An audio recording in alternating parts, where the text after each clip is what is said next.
After you give so many lectures and you talk about other people's work, sometimes it's nice to talk about your own. And this is a chance to talk about a brand new piece I just started working on. It's that triangular piece that comes away from the wall. And here's sort of a view of the studio, if you will. I would think it's great to see the spaces where people actually work. There's my secret ingredient, the gloss, and those are the various tubes of paint. And that environment changes so much in so many ways. Every time I work on a new painting, everything is reconfigured. There's another secret ingredient, the beer that a friend dropped off. Sometimes it helps to have a beer sometimes.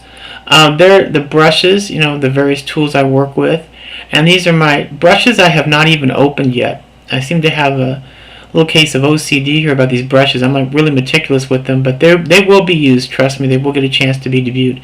This is the new piece. I haven't even titled it yet, but as you can see, it curves away from the wall and has almost like a ledge to it. And originally it was going to be hung the other way, but I liked it so much I decided to kind of show it this way. So it was turned completely upside down from its original orientation and then covered with these designs that are inspired by Chinese ceramics. And a lot of Jun Kaneko in there too. I think a little bit, maybe a little bit of Me Too, a little bit of abstract expressionism. And the weird part is those brushstrokes were not thrown on with paint. They were meticulously hand painted with these very small brushes to create this kind of marking effect. And then the side is painted darker than the blue that you see facing. There's my string, rope, materials for my constructions, the bicycles, and some paintings for future exhibitions that you can't see in the dark because I didn't have the light on. But anyhow, you're going to see some of those at the Herberger in January of 2011. And there's some more canvases that have yet to be turned into anything. Eventually, they'll become paintings at some point. This is a piece that I really liked. It's in the Herberger show. It was juried in.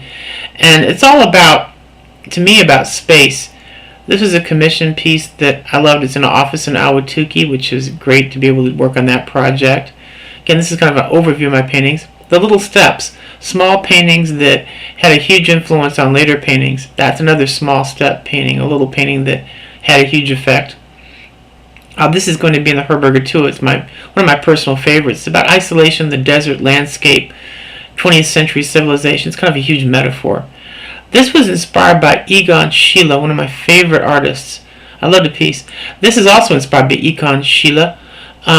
It's a person kind of surrounded by activity, which I kind of like. It was a fun painting to work on. This is one of the brand new ones. It's kind of the spiraling gyre, space twirling and twirling within. This is one that I really like, The Priest, and it's all about religion and belief and art, something that I'd like to talk about in my work.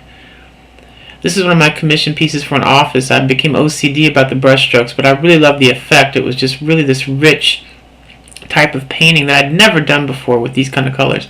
This painting actually became a better painting, and it's gone now, but it's underneath another painting. This was a mysterious kind of commission. It was like create something disturbing, so I put French guillotine in the middle of the painting. It's kind of hard to see. It's in a private home. This is Tristan and Isolde, a theme that I love working with. This is my second version with that theme, probably my last, but it was fun to do it. I call it my French style painting. This was created specifically for a patron. It was sort of a wild colored desert landscape, and I did all kinds of crazy things to it. Kind of de Chirico meets fauve color, kind of a wild mix. And if you want to see my next show, it's going to be at UFO in downtown Phoenix, 16th Street and Indian School near the corner, December 9th, 7 to 10 p.m. History will be made. And these are the Lewis brothers. They're in Glendale, Arizona. I was there earlier today, so this gives you an overview of some of the older paintings and some of the things I've done there.